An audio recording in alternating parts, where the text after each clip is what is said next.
I don't need to know about that. One of the best phrases, one of the most helpful phrases that I've ever considered in my life. In the day and age where anything that happens in any corner of the world is available on video, somebody filmed whatever. So let me give an example. So-and-so is going to marry so-and-so, and they're celebrities. I don't need to know about that.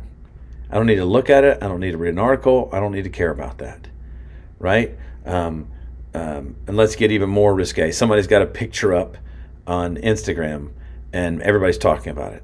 I don't need to know about that.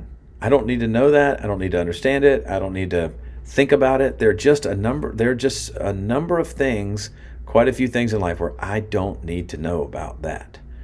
And I'm a curious person, so that's a hard lesson to learn and to have learned. But I can remember I remember being in a Wal-Mart waiting for my car to get fixed like 20 years ago, many years ago. I think new tires or something. I can't remember what it was. And I could hear in the corner kind of some sort of like daytime TV show where like they were talking about somebody who, it was something related to body enhancement of some kind. And it was kind of salacious, and it was like kind of a headline grabbing comment that was made, and I could hear it over here. And I remember having the thought, thankfully, I don't need to know about that. I don't need to turn and look and go, oh, what is that all about? What'd they do? What are they doing? What is it? Like I didn't need to know it. And I think that there are times where it's really important for us to kind of grasp the concept of, I don't need to know about that. I remember when I was about to go off to college, some friends, I had met some new people at the very beginning of college. And we were on a kind of a weekend retreat right before we were headed off to college. And all new people coming from all over the country, going to go to college. And when we were all hanging out one afternoon, one evening, and somebody says, they're just, people have known each other for hours at this point, like 24 hours maybe. And all incoming freshmen. And I remember somebody saying, hey, I think if I knew I was going to die in a couple of days, I would try heroin to see what it's like. And I remember thinking, and several other people said, yeah, I think I would too. And I said, I don't need to know about that. Like I don't need to know what that would be like. And I think that's one of our real problems in life is, what would it be like to do that or know about that or experience that? I don't need to know. One of the great blessings of life is our curiosity and discovery of things. But one of the curses of our lives is the unending curiosity and having to have tried everything ourselves to know what it's like. I don't need to do that. I don't need to try heroin, as this guy suggested.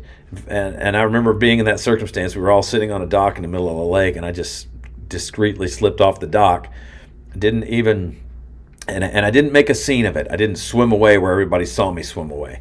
So I slipped off the dock, dove down in the kind of the lake we were in, and swam 20 yards, 30 yards before I popped up and just discreetly slid out of there, climbed out of the water, and went on. And when I turned around, 3 other people had followed me. It's a valuable thing in your life to say, I don't need to know what that's like. As somebody grows older, somebody's in a relationship and they see somebody else who's attractive and who thinks that they're kind of interesting and all. I don't need to know what that's like. I don't need to know it. That's a fundamental struggle in the Bible with Adam and Eve. When they're standing at the tree of knowledge of good and evil, and they're being kind of harassed by the serpent. Oh, you should try it. Did God really say you can't eat from it? Blah, blah, blah. But if you eat it, you'll know like God.